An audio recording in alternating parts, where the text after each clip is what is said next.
Good kill, good kill. Hey, good kill.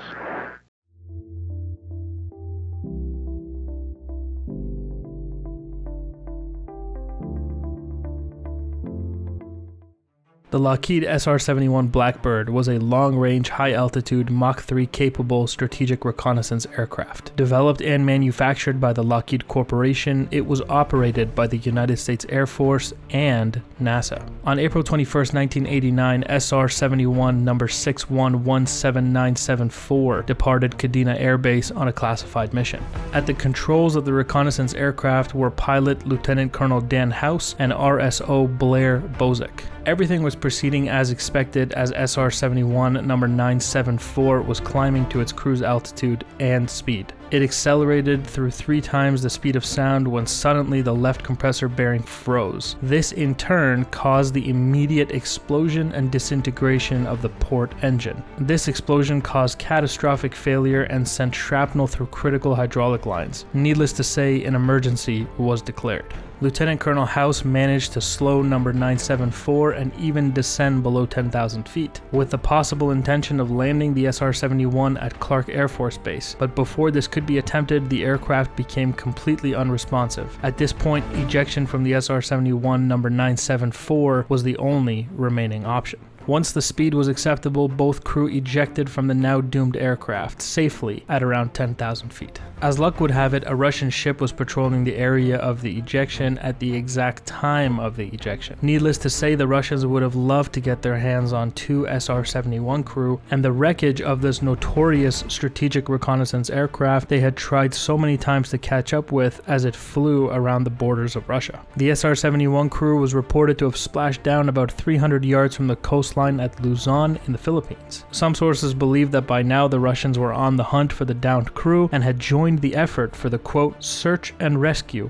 operation. The 2 men were in their flight suits and in the ocean, when fortunately for them, native fishermen pulled up to the airmen and pulled them into their boat. In a strange turn of events, they were quickly whisked off to the house of the mayor of the local village to be shown off. American Search and Rescue was by now frantically searching for the men, and every minute they did not find them, fears that the worst had happened were mounting. Little did they know that the SR-71 crew were safe and at a party of sorts at the mayor's house. The crew did try to call Clark Air Force Base to let them know what was going on, but that effort was in vain. The crew did manage to get out to a rice paddy where they used their emergency radios to contact a P-3 Orion that was participating in the search and rescue operations. A sigh of relief was let out by the search and rescue teams, who quickly picked up the 2 men from the party at the mayor's house, who had by now fed and taken care of the men until their rescue could arrive. The fishermen who rescued the 2 men would later go on to show the Navy where the SR-71 wreckage was located, a location that they had marked with 3 sticks on land that, when triangulated, pointed to the exact crash site of the SR-71. The wreckage was found exactly where the fishermen said, 2 miles from the location of the 3 sticks in 120 meters of water.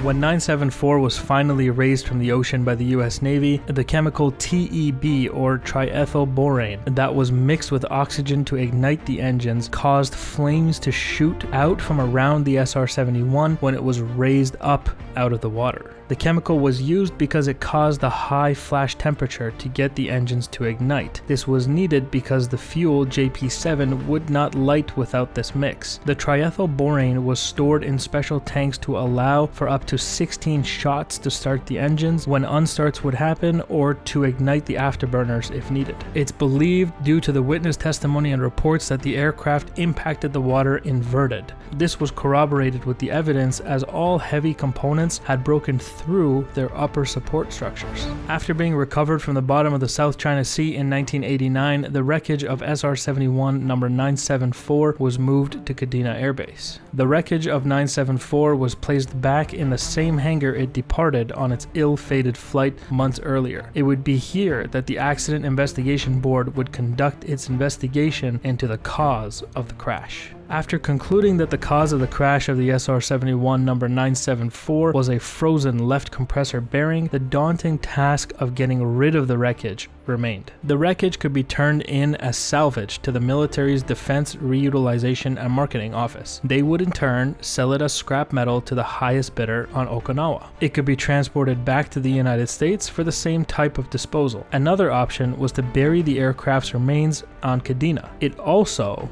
could be disposed of at sea. Extenuating circumstances ruled many of these options impossible. The quickest and least costly option was to bury it right there at Kadena Air Base. After all, precedents had already been set. Over 25 years earlier, an SR-71 had been buried on Kadena after its local demise. The problem with this idea was Kadena Air Base was constantly constructing facilities for new tenants. The possibility of continually having to dig up number 974 and move it elsewhere on the base was not something they looked forward to in the future. Using the local reutilization office was never really an option. Although this is the standard procedure for the disposal of any aircraft wreckage, this situation was different. The local economy consisted of foreign nationals, and the Air Force had no control over the buyer. This was an SR-71, and its technology was still highly classified. Titanium is the strongest of the metals out there, and there were still large pieces of the aircraft intact. Burial at sea seemed to be the best remaining option. The wreckage was subsequently transported to the harbor and transferred onto a waiting US Navy vessel. The remains of SR-71 number 974 were buried at sea with full military honors. The occasion occurred at 11:57 a.m. on Christmas Eve of 1989. The coordinates given placed it several hundred miles from Okinawa. The final resting place was in 25,597 feet of water in an area known as the Marianas Trench.